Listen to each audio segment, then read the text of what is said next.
Hello everyone. ড্রামার শুরুর দিকে আমরা শংকে দেখি যে একটা দোকানে যায়। সে তার বাবার জন্য ওয়াইন কিনছে। দোকানদার তাকে ওয়াইন দেয় এবং বলে আগামীবার তোমার বাবাকে পাঠিয়ে ওয়াইন নিতে। শং ওকে বলে চলে যেতে থাকে। তখন দোকানদার তাকে একটি কেকও দিয়ে দেয়। এটা দেখে সে খুব খুশি হয়ে যায়। তারপর সে বাড়ি ফিরে এসে বাবাকে ওয়াইনটা দেয়। বাবা ওয়াইন নিয়ে খুশি হলো, তাকে প্রচন্ড মারধর করতে শুরু করে। সে আহত হয় এবং সেখানে অজ্ঞান হয়ে পড়ে। সেই সময় সেখানে ফ্যাং আর শু হাজির হয়। ফ্যাং শুকে বলে এখন তোমাকে এই মেয়ের সঙ্গে জায়গা নিতে হবে। তুমি তার বায়োলজিক্যাল বাবা মাকে খুঁজবে আর তার দত্তক মা বাবার কাছে থেকে প্রতিশোধ নেবে। তখন শু শ্যাং এর আত্মাকে নিজের মধ্যে নিয়ে নেয় আর নিজে শ্যাং এর দেহে প্রবেশ করে দাঁড়িয়ে পড়ে। তারপর সে আবার বাবার কাছে গিয়ে বোতলটা তার মাথায় মারে আর সঙ্গে সঙ্গে পুলিশকে ফোন করে। আমার বাবা আমাকে প্রচন্ড মেরেছেন। এটা দেখে ফ্যাং অবাক হয়, এত ছোট একটা মেয়ে এত বুদ্ধিমান কিভাবে হতে পারে। তারপর সে কেক খেতে শুরু করে আর ওদিকে শংকে হাসপাতালে ভর্তি করা হয়। নার্সটা তাকে পরীক্ষা করে অবাক হয়ে বলে এর বাবা এত মারলো কিভাবে।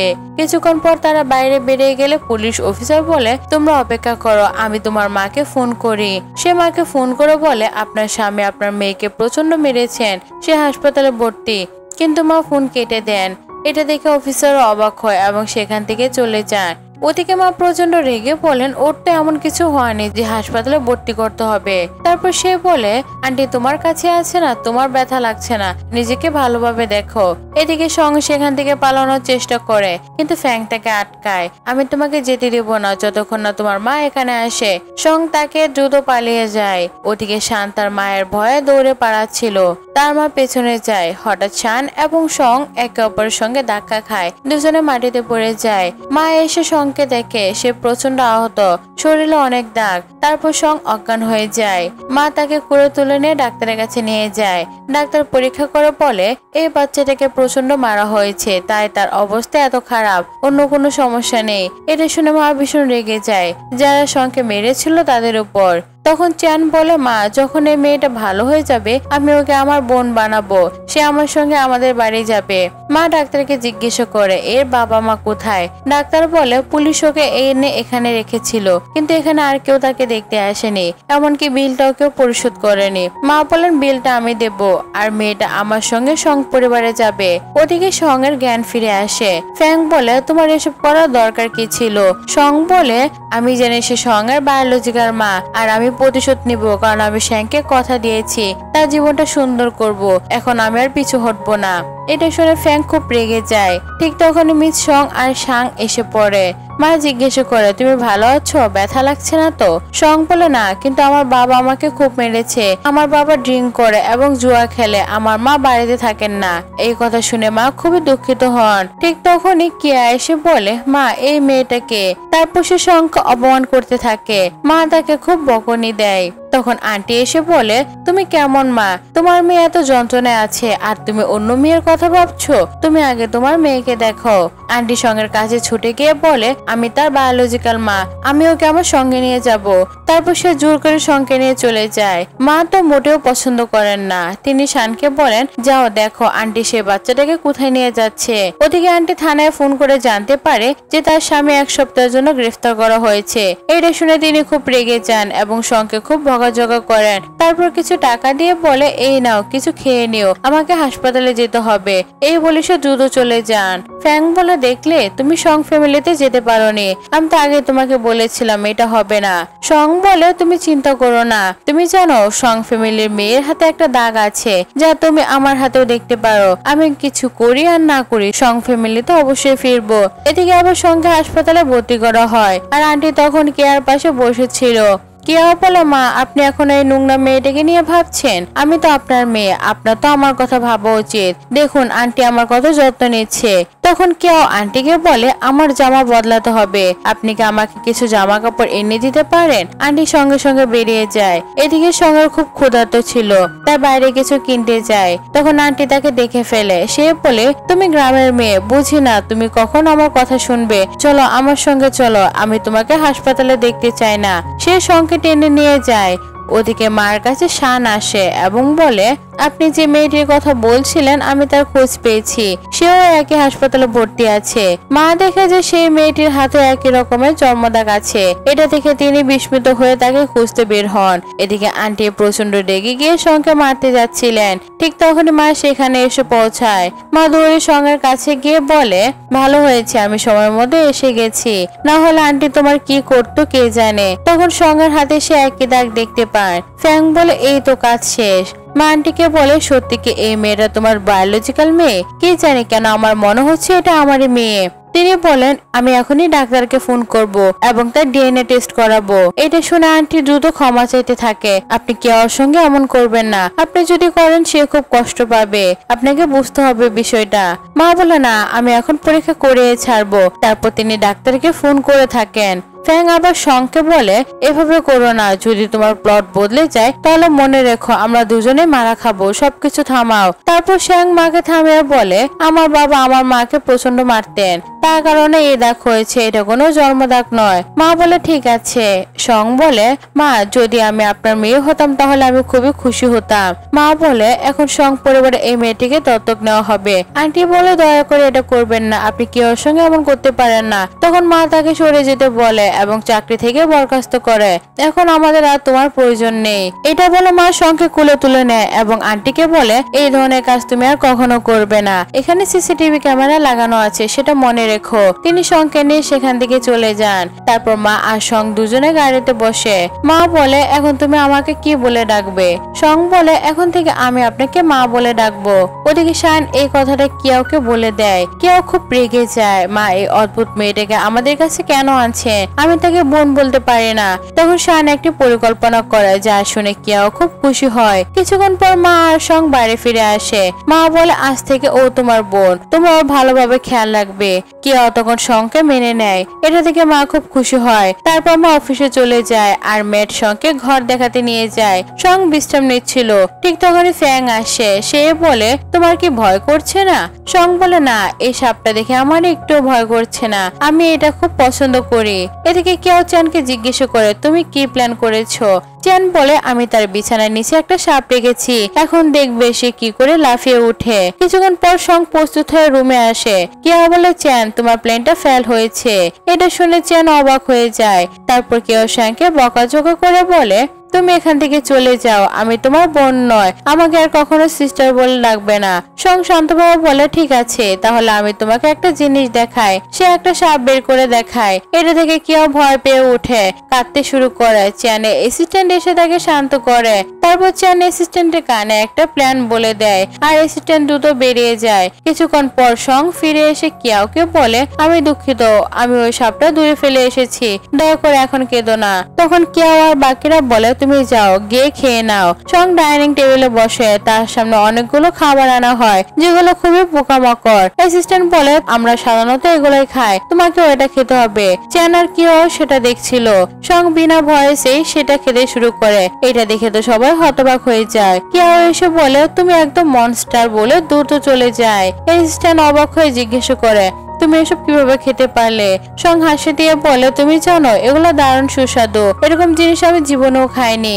এটা থেকে অ্যাসিস্ট্যান্ট মনে একটু দয়া হয়। সে বলে, ঠিক আছে, আমি তোমাকে পরের বার আরো অনেক ভালো ভালো খাবার খাওয়াবো যেগুলো তুমি পছন্দ করো। শং খুব খুশি হয়। এদিকে ফ্যাং আসে এবং বলে, তুমি তো পুরো প্ল্যাটটাই নষ্ট করে ফেলেছো, গল্পটা এমন ছিল না যেভাবে তুমি বানিয়েছো।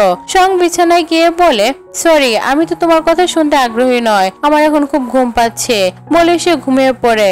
ওদিকে শান নিজের হাতে একটি পুরনো ভাঙা পেন্ডেন্ট ধরে বসেছিল, যা তাকে তার মা বাবা দিয়েছিল। এখন সেটা ভেঙে গেছে।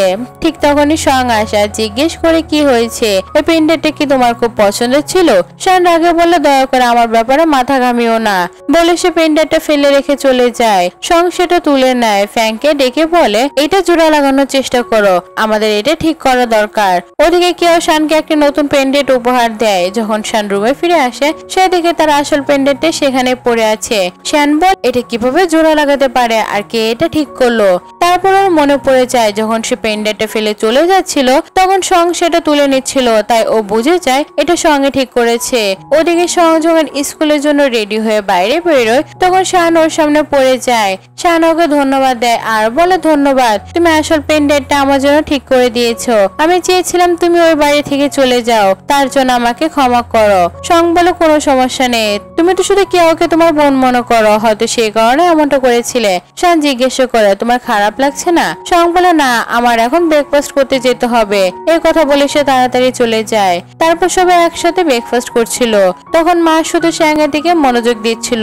এটা কি ওর একদম ভালো লাগেনি। সে বলে মা আমাকেও একটু খাওয়ান। সং বলে মা আমি নিজেই খেয়ে নেবো, আপনিও তাকে খাওয়ান। এটা শুনে মা খুব খুশি হন। তারপর কেউকে খাওয়াতে থাকেন। এদিকে শান মনে মনে ভাবে সং খুবই ভদ্র মেয়ে, কখনো কারোর সঙ্গে ঝগড়া করেনি, নিজের কাজ নিজেই করে। তারপর সেও খেতে বসে। কিছুক্ষণ পর মা অফিসে যান। কেউ তখন চ্যানকে নিয়ে বাইরে বেরোয়। কেউ বলে এখন বলো তো আমরা কবে মেয়েটাকে বাড়ি থেকে বের করব?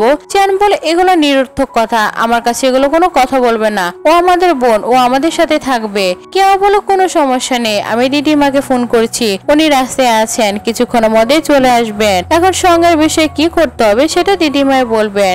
এটা শুনে শান একদম অবাক হয়ে যায়। তারপর তারা দুজনে দিদিমাকে আনতে যায়। দিদিমা গাড়ি থেকে নেমে আসা ওদের জড়িয়ে ধরে। তখন কেউ কাঁদতে শুরু করে আর বলে মা এখন আমার দিকে একদম মনোযোগ দেয় না, ওর সব মনোযোগ শুধু সঙ্গের দিকে। অফিসে যাওয়ার আগে মা শুধু সঙ্গকে গুড বাই বলে। ফিরে এসে প্রথমে তাকে খুঁজেন। এখন আমি আর মায়ের জীবনে কোনো জায়গা রাখি না। দিদিমা বলে ঠিক আছে, আমি তোমার মাকে ফোন করছি। তারপর মার কাছে ফোন যায়। দিদিমা রেগে বলে তুমি একটা দত্তক নেওয়া মেয়েদের জন্য নিজের জন্ম দেওয়া মেয়েটিকে ভুলতে পারো না, তুমি সং এবং কিয়াংকে ভুলে যাচ্ছ। মা বলে এমনটা নয়, সং খুবই খারাপ ব্যাকগ্রাউন্ড থেকে এসেছে, ওর মা বাবা পর্যন্ত ওকে মারতো। দিদিমা বলে যখন ওর মা বাবা এমন ছিল তাহলে তার মেয়েও নিশ্চয় এমনই হবে, তোমার এটা বোঝা দরকার ছিল। আমি কিছুই শুনবো না, তুমি এখনই বাড়ি ফিরে আসো আর কেউ আর সং দিকে মনোযোগ দাও। এই বলে দিদিমা ফোন কেটে দেয়। এদিকে সং ফ্যাং এর সঙ্গে কথা বলছিল। সে বলে আমার খুব ক্ষুধা পেয়েছে।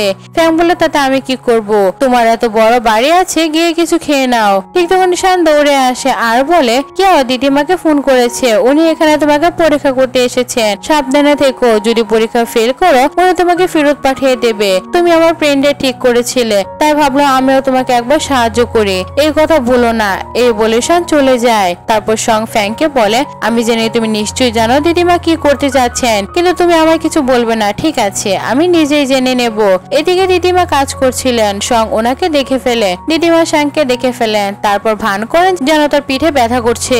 সং তাড়াতাড়ি গিয়ে তাকে সাহায্য করে। দিদিমা বলে তুমি জানো তোমার দাদুর শরীরও খুবই খারাপ, তাই তোমাকে আমার সঙ্গে কাজ করতে হবে। দিদিমা তখন আরো বলে আমি এখন বুড়ি হয়ে গেছি, তাই এত কাজ করতে পারে না। এটা শুনে শাং তাড়াতাড়ি সেখান থেকে চলে যায়। দিদিমা খুব রেগে যান। তিনি তার মাকে ফোন করে এবং বলে আমি ওর পরীক্ষা নিয়েছিলাম, ও ফেল করেছে, এখন আমি ওকে এখান থেকে পাঠিয়ে দিয়েছি। মা বলে দয়া করে এমন করবেন না, আমি ফিরে আসছি, তারপর সব দেখবো। এর মধ্যে সং ফিরে আসে এবং দাদিমাকে কিছু টাকা দেয়। সে বলে এই টাকাগুলো আমি একটু একটু করে জমিয়েছিলাম রুটি কেনার জন্য, কিন্তু এখন আমি প্রতিদিন পেট ভরে খাবার খাই, তাই আমার এই টাকার দরকার নেই। আপনি এই টাকাগুলো রাখুন, দাদুর ওষুধ কিনে ফেলুন, নিজের এবং দাদুর খেয়াল রাখুন। চাইলে আমি এই মেঝেটাও পরিষ্কার করে দেই। সং ঝাড় দিতে শুরু করে এবং দিদিমা বলে না না, এটা ছেড়ে দাও, তুমি এখন অনেক ছোট।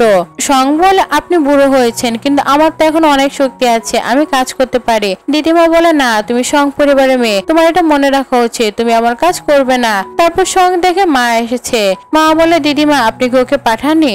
দিদিমা বলে না, একটু ভুল বোঝাবুঝি হয়েছে, এই মেয়েটা সত্যি খুবই ভালো। তারপর তিনি সঙ্গে একটা উপহার দেন। এটা দেখে সং খুব খুশি হয়। সং বাড়ির ভেতরে গেলে কিয়াও বলে তুমি এখানে থাকতে পারবে না, দিদিমা বলেছে তোমাকে তাড়িয়ে দেবে, আর এখন উনি তোমাকে গিফট দিচ্ছেন, আমার কিছু জানা দরকার নেই, এখানে তুমি থাকতে পারবে না। তারপর দৃশ্যটা ফ্ল্যাশব্যাকে যায়। আন্টি কিয়াওকে বলেছে এই কথা কেউ যেন না জানে যে তুমি আমার মেয়ে আর তোমার সং পরিবারের সঙ্গে কোনো সম্পর্ক নেই, না হলে তোমার জীবন নষ্ট হয়ে যাবে, তারা তোমাকে সং পরিবার থেকে বের করে দিবে। বর্তমানে ফিরে এসে কিয়াও দ্রুত সেখান থেকে চলে যায়। তখন ফ্যাং আসে এবং বলে তুমি তো বেশ ভালো অভিনয় করেছো। সং বলে অবশ্যই, কারণ আমি পুরোপুরি ঠিক আছি আর আমি আমার মায়ের বায়োলজিক্যাল মেয়ে এবং সং পরিবারের অংশ, তাই অভিনয়টা আমি করতেই পারি। এদিকে কিয়াও যখন ঘুমাচ্ছিল তখন তার মাথায় হঠাৎ খুব ব্যথা হয়। সে বলে এটা কি আমার পুনর্জন্মের প্রভাব, কি হচ্ছে আমার সঙ্গে। তারপর সেভাবে সংতে এখন সং পরিবারের মধ্যে নিচে জায়গা বানাচ্ছে, আমি এটা কখনো হতে দিতে পারি না। দেখেও কিভাবে কি করে। এদিকে ফ্যাং এসে সংকে জাগায় এবং বলে আমার মনে হচ্ছে মেন সিস্টেমে সমস্যা হয়েছে, হয়তো কিয়াও বিরন হয়েছে। এখন ওর শরীরে একজন প্রাপ্তবয়স্ক আত্মা আছে যে তোমার উপর প্রতিশোধ নিতে পারে, সাবধানে থেকো। সং বলে তাহলে আমি কি করব। ফ্যাং বলে মেন সিস্টেম খারাপ হয়েছে, আমি গিয়ে চেক করি। তারপর বলে আমার মনে হচ্ছে মেন সিস্টেম আমাকে ধোঁকা দিয়েছে। কিন্তু সং ওর কথা না শুনে ঘুমিয়ে পড়ে।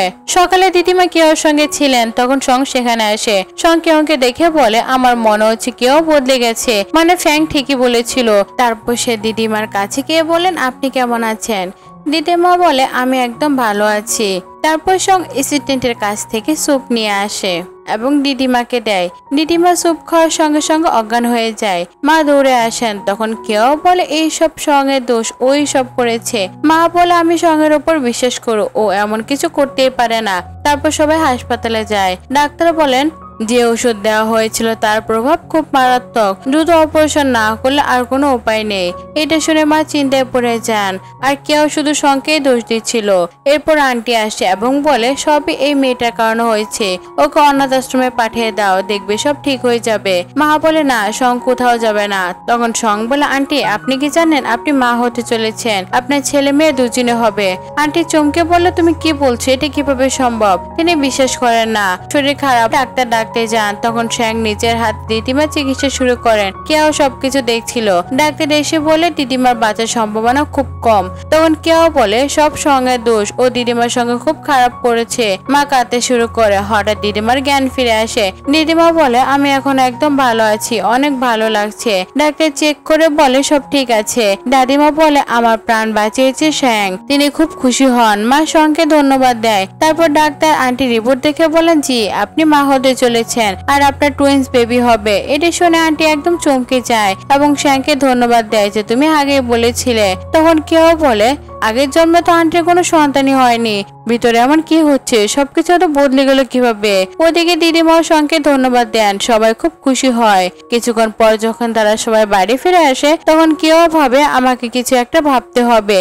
সে মাকে বলে আমার পেট ব্যথা করছে, আমি চাই সং আমার জন্য একটি ভালো ওষুধ নিয়ে আসো। তারপর সং তার সঙ্গে যায়। সং একটা ঘরে ঢুকে সেখানে একটি ড্রয়ার খুলে দেখে ভিতরে একটা এমুলেট আছে। সং সেটা খুলে দেখে ভিতরে একটা ক্রিস্টাল বল আছে। ওর তখনই বুঝে যায় পরের প্ল্যান্টে কি হতে যাচ্ছে। যখন সং বের হতে যায় কেউ তার সামনে এসে দাঁড়ায়, কিন্তু সং বুদ্ধিমত্তার সঙ্গে ওকে এড়িয়ে যায়। কেউ বলে তুমি কিভাবে জানলে আমি এখানে দাঁড়িয়ে আছি। সং বলে কারণ এই সব কিছু তুমি বদলেছ, বক্সের ভিতর থেকে ওই ক্রিস্টাল বল বের করে এমুলেটে ঢুকেছিলে তুমি। কেউ বলে আমি চাই তুমি এটা ভেঙে দাও। তখন সং সেই ক্রিস্টাল বলটা ভেঙে ফেলে। মা সেখানে এসে নিজের ভাঙা ক্রিস্টাল বল দেখে খুবই দুঃখ পায়। কেউ সঙ্গে সঙ্গে বলে এই সবকিছু সং করেছে। মা জিজ্ঞেস করে সং এটা তুমি কি করেছো। সং বলে জি মা আমি এটা করেছি, কারণ এটা ভাঙার জন্য তৈরি হয়েছিল। মা অবাক হয়ে বলে এইসবের কি বলছো, এইসবের কিছু তো আমি বুঝছি না। তখন সং মাকে বলে এই ক্রিস্টাল বলের ভিতরে একটা ছবি আছে। মা সেটা খুলে দেখে ছবিটা তার আর তার ভাইয়ের। সং বলে এই ছবির পিছনে কি লেখা আছে। মা সেই লেখা পড়ে। তিনি বলে হ্যাঁ একদম ঠিক বলেছো, আমি তখন ভাইয়ের উপর খুব রাগ করেছিলাম, হয়তো তাই সেই উপহারটা আমাকে দিয়েছিল। তারপর একটি ফ্ল্যাশব্যাকের সিন আসে। দেখানো হয় মা তার ভাইয়ের সাথে ঝগড়া করে বাড়ি ছেড়ে চলে গিয়েছিল। যেদিন তার বিয়ে হচ্ছিল এক ম্যাট তার সামনে একটি বাক্স এনে দেয় এবং বলে এটা আপনার ভাই পাঠিয়েছিল। মা বাক্সটি দেখে খুব খুশি হন, জিজ্ঞেস করে আমার ভাই কোথায়। ম্যাট বলে তিনি এই বাক্সটা দিয়ে চলে গেছেন। তখন মা রেগে বলে যাও এটা ফিরিয়ে নিয়ে যাও, যখন আমার বাইরে দেখতে এলো না তাহলে এই গিফট দেওয়ার কি দরকার ছিল আমার। বর্তমানে ফিরে এসে মা খুব আবেগপ্রবণ হয়ে যান। তিনি বললে দয়া করে আমাকে মাফ করে দিও ভাই, আমি তোমাকে বুঝতে পারিনি। তারপর তিনি সংকে বলে তুমি এসব কিভাবে জানলে। সং বলে মা তোমার ভাই জানতেন যে তুমি যখন খুব রেগে যাও তখন তোমার জিনিসপত্র ছুঁড়তে খুব ভালো লাগে, তাই তিনি ভেবেছিলেন তুমি হয়তো এই বাক্সটাও ছুঁড়ে ফেলবে আর তখনই তুমি এর ভিতরে চিঠিটা পড়তে পারবে। এটা শুনে মা খুব খুশি হন। তিনি বলে আমি এখনই তোমার মামাকে ফোন করব এবং দ্রুত চলে যান। তারপর শ্যাং দিদিমাকে একটা উপহার দেয়। কেউ সেটা দেখে খুব হিংসা করে। দিদিমা শ্যাংকে খুব আদর করেন। তারপর শ্যাং কেউ সঙ্গের কানে ধীরে বলে, তুমি সবকিছু নষ্ট করতে চাও তাই না, কিন্তু পারবে না, দেখবে আমি সবকিছু ঠিক করে ফেলবো। কিছুক্ষণ পর মা ফিরে এসে বলে, তোমার প্রথম আর দ্বিতীয় মামা রাজি হয়ে গেছেন, আমি সেখানে যেতে চাই, তোমরা আমার সঙ্গে চলো। কিন্তু কেউ মনে মনে ভাবে আমি ওদের সঙ্গে যেতে পারবো না, আমি দেখতে চাই না সবকিছু ভালো হচ্ছে। তখন সে বলে, মা আমার পেট ব্যথা করছে, আমি যেতে পারবো না। মা বলে, ঠিক আছে আমি শুধু সঙ্গে নিয়ে যাচ্ছি। ওদিকে মা আর সং ওই ঠিকানায় পৌঁছে যায়। মা জায়গা দেখে খুব আবেগপ্রবণ হয়ে পড়ে। সং বলে, চলুন মা, আমাদের এখন ভেতরে যাওয়া উচিত। ভেতরে গিয়ে যখন তারা বড় মামার সামনে দাঁড়ায়, মা ভাইকে দেখে চোখে জল এনে ফেলে এবং বলে, আমাকে মাফ করে দিও। ভাই বলে, তুমি কেন মাফ চাইছো, ভুলটা আমিও করেছিলাম, একটা ভুল বুঝাবুঝি হয়েছিল, আমাদের এমন করা ঠিক হয়নি, কিন্তু দেখো এখন সব ঠিক হয়ে গেছে। মা বলে, এটা সব এই ছোট মেয়ের সঙ্গের কারণে সম্ভব হয়েছে। বড় ভাই বলে, কিয়াও তো এমনি তো অনেক বুদ্ধিমতী। তখন সং বলে, আমি কিয়াও নয়, আমার নাম সং। মা বলে, এটা আমার দত্তক নেওয়া মেয়ে। তখন বড় ভাই অবাক হয়ে বলেন, কি, এটা কিভাবে সম্ভব, ও তো একদম কিয়ার মতো দেখতে। মা বলে, হয়তো আমার আর ওই মেয়ের মধ্যে কোনো একটা সম্পর্ক আছে।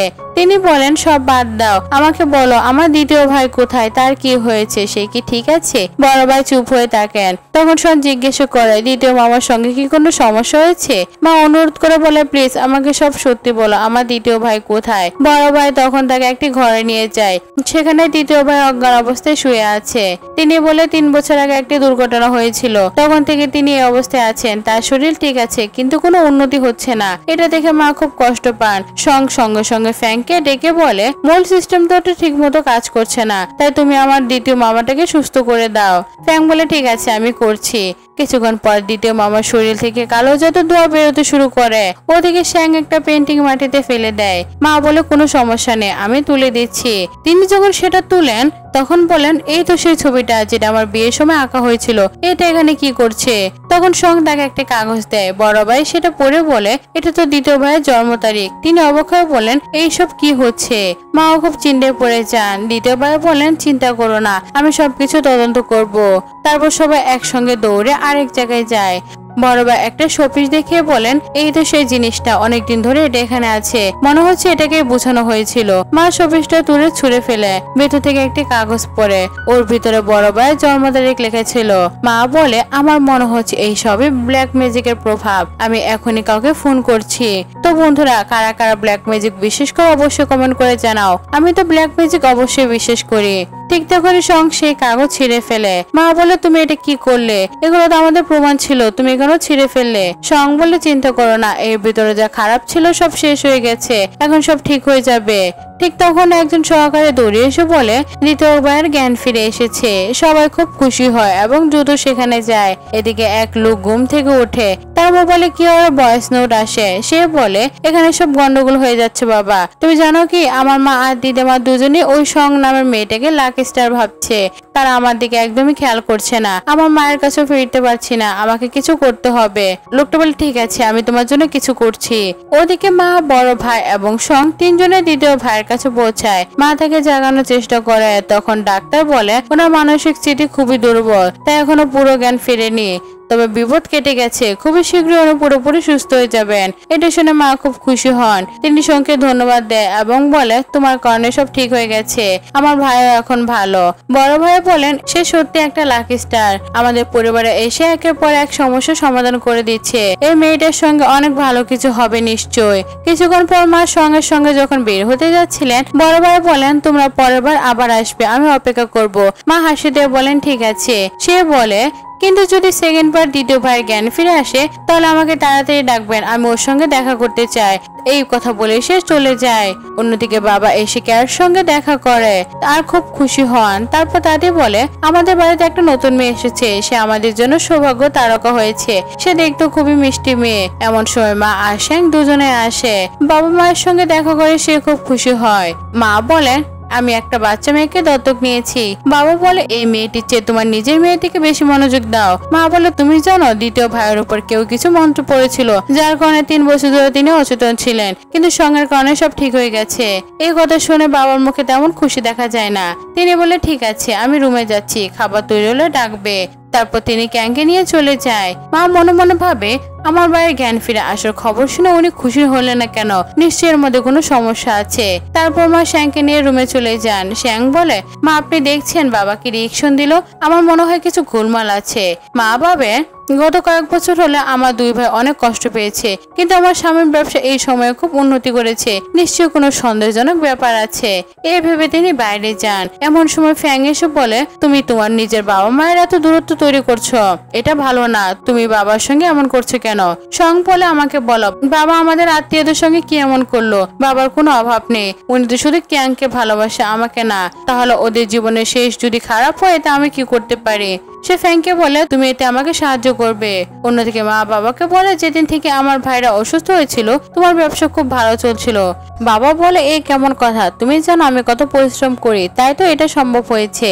মা বলে, হয়তো আমি ভুল ভেবেছিলাম, আমাকে মাফ করে দাও। তারপর তারা দুজনে ভালোভাবে কথা বলেন। এমন সময় বাবার কাছে একটা ফোন আসে কোনো মেয়ের। এটা দেখে মা খুব রেগে যান। মা আবার সে মেয়েকে ফোন করে, কিন্তু বাবা ফোনটা সরিয়ে রেখে বলে হয়তো ভুল নাম্বার। মা আরো রেগে যান এবং বাবাকে ঘর থেকে বের করে দেয়। ওদিকে শ্যাং এবং ফ্যাং এই সবকিছু শুনছিল। ফ্যাং বলে, তোমার মাথা খুব ভালো কাজ করে, আর তুমি জানো এটা কিভাবে ব্যবহার করতে হবে। সং হাসে আর বলে, হ্যাঁ এটা আমার সেরা গুণ। এখন ঘুমাতে চাই, কাল কথা বলবো। সে ঘুমিয়ে পড়ে। পরদিন সকালে সকালে নাস্তা করে। ক্যাং আর শ্যাং আসে এবং বসে। বাবা ক্যাং এর সঙ্গে খুব আদর করে কথা বলে, এমনকি একটি সুন্দর নেকলেসও দেয়। মা বলে নেকলেসটা ওর জন্য ছিল, শ্যাং এর জন্য কিছু নেই। বাবা বলে, আমার মেয়ে তো শুধু ক্যাং, তাই এই নেকলেসটা ওর জন্যই। শ্যাং কিছু বলে না, শান্তভাবে নাস্তা করে যায়। তারপর বাবা ক্যাংকে বলে, কিছুক্ষণ পর আমরা এজুমেন্ট পার্কে যাব, তোমার যা যা ইচ্ছে সব করব।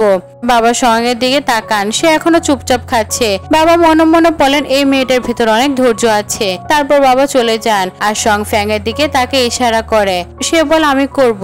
কিন্তু ঠিক তখনই বাবা পড়ে যান। ব্যাগের উপর অনেক চাপ পড়ে। বাবা বলে, আজ আমরা কোথাও যেতে পারবো না, আজ আমি বিশ্রাম নেব, অন্যদিন যাব। তারপর মা বাবাকে সেখান থেকে নিয়ে যান। ঠিক তখন মা ফোন পান এবং তাকে বলা হয় যে দ্বিতীয় ভাই জ্ঞান ফিরেছে। এই কথা শুনে মা খুব খুশি হন এবং সঙ্গে সঙ্গে নিয়ে সেখানে যান। অন্যদিকে ল্যান এবং জি দুজনই শ্যাংকে উপহার দেয়, কারণ তারা দুজনে খুব খুশি। মা নিজের দুই ভাইকে দেখে খুব খুশি হন। শ্যাং বলে, এগুলো আমার দরকার নেই, আপনি শুধু নিজের খেয়াল রাখুন, আপনারা শুধু কেক আমাকে দিন, এটা আমার জন্য যথেষ্ট। ল্যান এবং শি বলে, না এগুলো তোমাকে রাখতে হবে। তারপর তারা শ্যাংকে জিজ্ঞেস করে, এই সব কিছু কি তোমার স্বামী করেছে? মা বলে, না আমি কিছু জানি না, কিন্তু যখন আমি এই ব্যাপারে চিন্তা করেছি তখন আমার খুব অস্বস্তি লাগছে।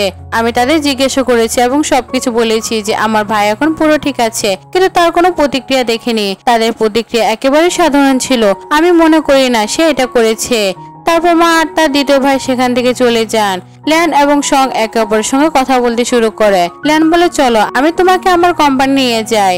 পরবর্তী দৃশ্যে তারা দুজনে কোম্পানিতে বসে আছে। এমন সময় ফ্যাং আসে এবং বলে, শ্যাং মনে হচ্ছে তুমি গল্পটা নষ্ট করে দিচ্ছ। যদি মেন সিস্টেম আমাদের গল্প গ্রহণ না করে সব দোষ তোমার হবে। শ্যাং বলে, মেন সিস্টেম ইতিমধ্যে খারাপ হয়েছে, তা আমরা যা খুশি করতে পারি, আর তুমি চিন্তা করো না, কিছুই এমন হবে না, আমাদের গল্প পুরোপুরি ঠিক আছে। ফ্যাং তাকে ওকে দিয়ে চলে যায়। এরপর ল্যানের কাছে ফোন আসে, তাকে বলা হয় এজুমেন্টি পার্কে প্রজেক্ট তোমার কোম্পানিতে দেওয়া হয়েছে, কারণ তোমার কোম্পানিতে সেই সক্ষমতা আছে। ল্যান খুব খুশি হয়। অন্যদিকে বাবা খুব রেগে যান। তিনি বলে, তোমরা জানো কি প্রজেক্টটা ল্যান গ্রুপকে দেওয়া হয়েছে আমাদের শ্যাং ফ্যামিলি বদলে? আমি বুঝতে পারছি না কেন সব হচ্ছে। আমি মনে করি এটা সব শ্যাং এর কারণে হচ্ছে। সে ফিরে আসার পর থেকে সবকিছু আমার সঙ্গে খারাপ হচ্ছে। তুমি চাও ল্যান গ্রুপ থেকে জানো যে তারা কি করছে। অ্যাসিস্ট্যান্ট ওকে বলে চলে যায়। এরপর বাবা শ্যাংকে বলে, আমি তোমাকে একটা এজুমেন্টি পার্কে গিফট দিতে চাচ্ছিলাম, কিন্তু এটা এখন সম্ভব না, আমাকে মাফ করো। সং বলে, বাবা আমি জানি সব শ্যাং এর কারণে হচ্ছে, আমাদের তাকে শাস্তি দিতে হবে। ওদিকে মা এবং সং দুজনে বাড়ির জন্য রওনা দেন। আঙ্কেলা তাদের দুজনে অনুমোদন দেয় এবং তারা চলে যায়। জি বলে, ভাই আমার মনে হয় সব কাজ শুধু আমাদের ভাই ইন ল এর কারণে হয়েছে, আমাদের মিসেস সং এর ব্যাপারে কিছু করতে হবে, তদন্ত শুরু করতে হবে। ল্যান বলে, চিন্তা করো না, এটা আমি করব, খুব শীঘ্রই মিস্টার শ্যাং এর আসল চেহারা দেখতে পারবো। মা এবং শ্যাং যখন বাড়ি ফিরে যান, বাবা বলে, ভালো হলো তুমি ফিরে এলে, তোমার কোনো সময় নেই ঘোরাফেরা করা, চলো দেখো সে খুব অসুস্থ কিনা। মা দ্রুত কিয়ার কাছে যায় এবং জিজ্ঞেস করে, কি হয়েছে, সব ঠিক তো? বাবা বলে, আমি জরুরি অবস্থায় তাকে হাসপাতাল নিয়ে গিয়েছিলাম, তার অবস্থা খুব খারাপ ছিল, আর তুমি সে মেয়ের সঙ্গে ছিলে তাই তোমাকে বলতে পারিনি। মা বলে, দয়া করে এমন ব্যবহার করবেন না। এরপর মা শ্যাংকে ক্ষমা চাইতে শুরু করেন। সে বলে, আমি বুঝি। ঠিক তখনই বাবা বলে, তুমি তোমার মেয়ের প্রতি মনোযোগ দিতে পারছো না, কারণ সব ঝামেলার মূল হচ্ছে শ্যাং। আমি চাই তাকে ফিরিয়ে পাঠাও, যেখান থেকে এনেছো তুমি তাকে সেখানে পৌঁছে দাও। শ্যাং বলে, মা আমার কথা ভেবে চিন্তা করো না, আমি খুব শীঘ্রই মারা যাব, আর আপনাদের উচিত শুধু কিয়াং এর দিকে মনোযোগ দেওয়া। মা বললো, তুমি কি পাগল হয়ে গেছো, এমন কথা কেন বলছো? বাবা বললেন, শ্যাংকে আমার সামনে থেকে নিয়ে যাও, আমি আর তাকে সহ্য করতে পারছি না, তাকে ফিরিয়ে পাঠাও। শ্যাং বলে, ঠিক আছে মা, আমি ফিরতে প্রস্তুত। এরপর সব খবর ল্যান পর্যন্ত পৌঁছায়। ল্যান সব শুনে অবাক হয় এবং নিজের ভাই ইন লর উপর খুব রেগে যায়। যখন শ্যাংকে শ্যাং ফ্যামিলি থেকে বাইরে পাঠানো হচ্ছিল, তখন জিয়া এবং ল্যান দুজনে এসে পৌঁছায়। মা জিজ্ঞেস করে, তোমরা এখানে কি করছো? তারা বলে, আপনি কিভাবে আমাদের প্রকৃত কন্যাকে এখান থেকে পাঠাতে পারেন? মা খুব অবাক হন। বাবু বলে, এইসব কি বাজে কথা বলছো? জি বলে, আপনি কি জানেন সে আপনার মেয়ে, সে শুধু আপনার স্বামীর কন্যা, আপনার স্বামী আপনাকে ঠকিয়েছে, আপনার মেয়ে শুধু শ্যাং। এটা ভেটেরিনারি সিস্টেম মাধ্যমে প্রমাণ হয়। মা টেস্টি পরে শক হয়ে যান। বাবা বলে, এটা মিথ্যা, এটা ভুয়া, আমি তা মানতে পারছি না। জি বলে, আমি জানি আপনি মানবেন না, তাই আমি ডক্টরকে সঙ্গে এনেছি। তারা আবার সবার সামনে টেস্ট করবেন এবং সত্য ভুল দেখাবেন। সবকিছু চেক করার পর ডাক্তার বলে, সঙ্গে মিসেস শ্যাং এর বায়োলজিক্যাল কন্যা। মা আবেগপ্রবণ হয়ে সঙ্গে হাঁক করে এবং বলল, দয়া করে আমাকে ক্ষমা করো, এটা সব আমার কারণে হয়েছে, তুমি আমার জন্য অনেক কষ্ট করেছো, এইসব করা তোমার উচিত ছিল না। সং বলে, মা এটা আপনার কারণে নয়, বরং সে খারাপ মানুষের কারণে হয়েছে, যিনি আপনাকে ঠকিয়েছে এবং আমাকেও নিজের কন্যার বিনিময় করেছে।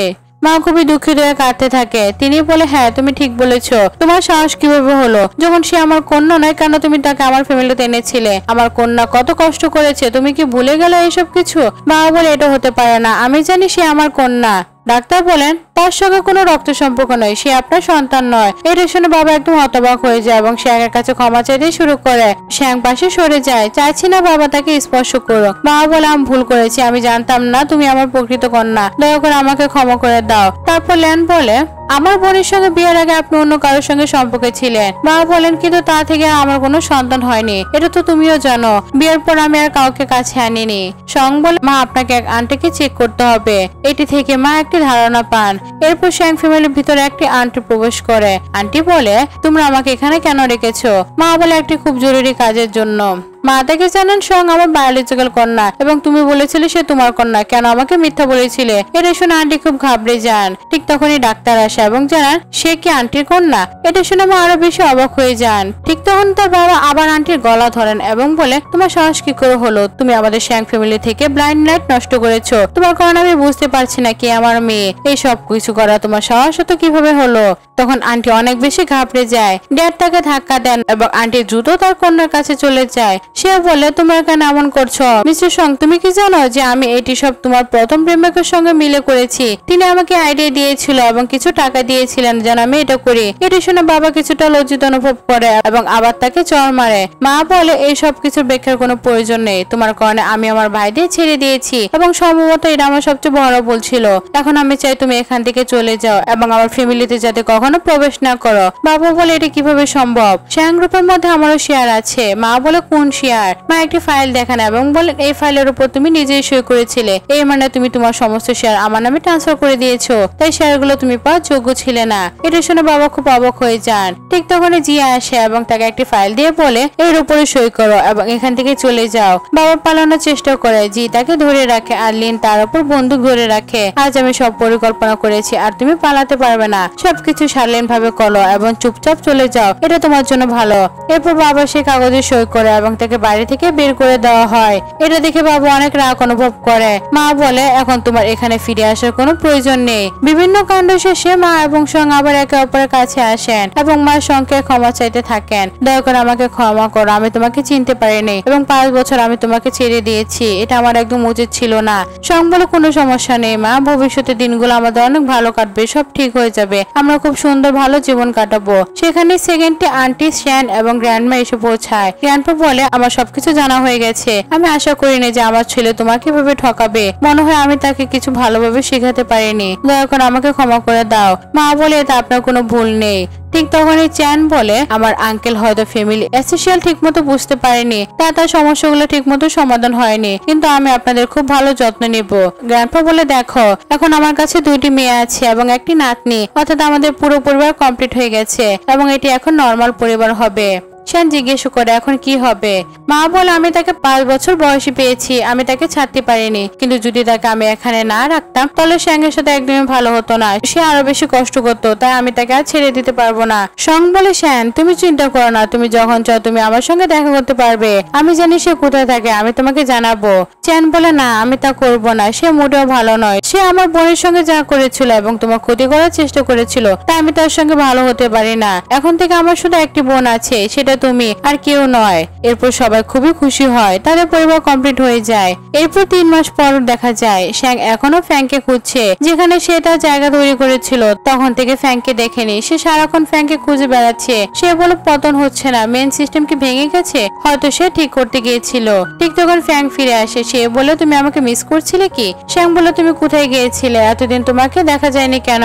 ফ্যাং বলে তুমি ঠিক ভেবেছো, মেন সিস্টেমে সমস্যা ছিল তাই আমি ঠিক করতে গিয়েছিলাম, এখন পুরো প্ল্যাট পরিবর্তন হয়েছে। পাঠ করা চাইছে আমাদের গল্পের হ্যাপি এন্ডিং হোক। তোমার প্ল্যানিং এর জন্য সবাই খুব খুশি, তাই তোমাকে শাস্তি দেওয়া হয়নি আর তোমাকে প্রমোট করা হয়েছে। আমি এবার স্টাডির জন্য যেতে পারি, তবে এটি শেষবার যখন আমি তোমাকে দেখছি, তাই এখন তুমি যা ইচ্ছে করতে পারো, আমি তা পূরণ করব। সং ফ্যাংকে ধন্যবাদ জানায়। ঠিক তখনই মা তাকে ডাকে, সং বলে আমি কিছুক্ষণ পরে আসছি। তারপর সে ফ্যাংকে বলে তুমি আমাকে অনেক সাহায্য করেছো, আশা করি তোমার পরবর্তী মিশনও সফল হোক। তারপর সে মায়ের কাছে চলে যায়। ফ্যাং মনে মনে ভাবে আমি চাই তার পরবর্তী হোস্ট কখনো আমি না হই, কারণ সে এখন পর্যন্ত আমার একটা কথা মেনে চলেনি। মা শ্যাংকে বলে এখন তুমি কার সঙ্গে কথা বলছিলে? শ্যাং বলে কেউ না মা, আমি শুনেছি ড্যাড এবং তোমার ডিভোর্স হয়েছে। ড্যাড একটি নতুন ব্যবসা শুরু করেছে এবং তিনি ব্যর্থ হয়েছে, এখন তার উপর অনেক ঋণ আছে। মা বলে হ্যাঁ তুমি ঠিক বলেছো।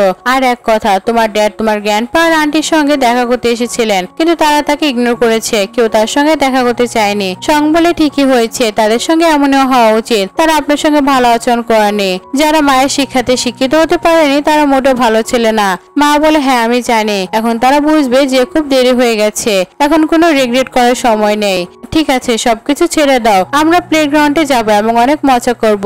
সং ওকে বলে এবং মার সঙ্গে চলে যায়। পরবর্তী সিনে সং সুর সঙ্গে দেখা করে। সু বলে তুমি খুশি নাকি, এই আর্নিং এ সন্তুষ্ট কি? সং বলে হ্যাঁ আমি খুব খুশি, কখনো ভাবিনি জীবনে এমন সমাপ্তি হতে পারে, এখন কোনো রিগ্রেট নেই। সু বলে দয়া করে যেও না, এখানে থাকো, আমরা একসঙ্গে সুন্দর জীবন কাটাবো এবং অনেক কথা বলবো। তারপর তারা উভয়ে চলে যায়। সং যখন চলে গেল শ্যান তার কাছে আসে। শ্যাং বলে চলো খেলতে যাই। শ্যাং ওকে বলে এবং তারা দুজনেই চলে যায়। এভাবে আমাদের এই গল্পের হ্যাপি এন্ডিং হয়। তো বন্ধুরা আজকের এই ইউনিক ড্রামাটি কেমন লেগেছে অবশ্যই কমেন্ট করে জানাও। আর পাশে যে ভিডিওটি দেখছো এটা আমার খুব পছন্দের, তোমরা চাইলে দেখে আসতে পারো। আর আমি তোমাদের সামনে নতুন নতুন ভিডিও এবং গল্প এক্সপ্লেন করার চেষ্টা করি, তাই যারা নতুন আছো আমার চ্যানেলটি সাবস্ক্রাইব করতে একদমই ভুলবে না।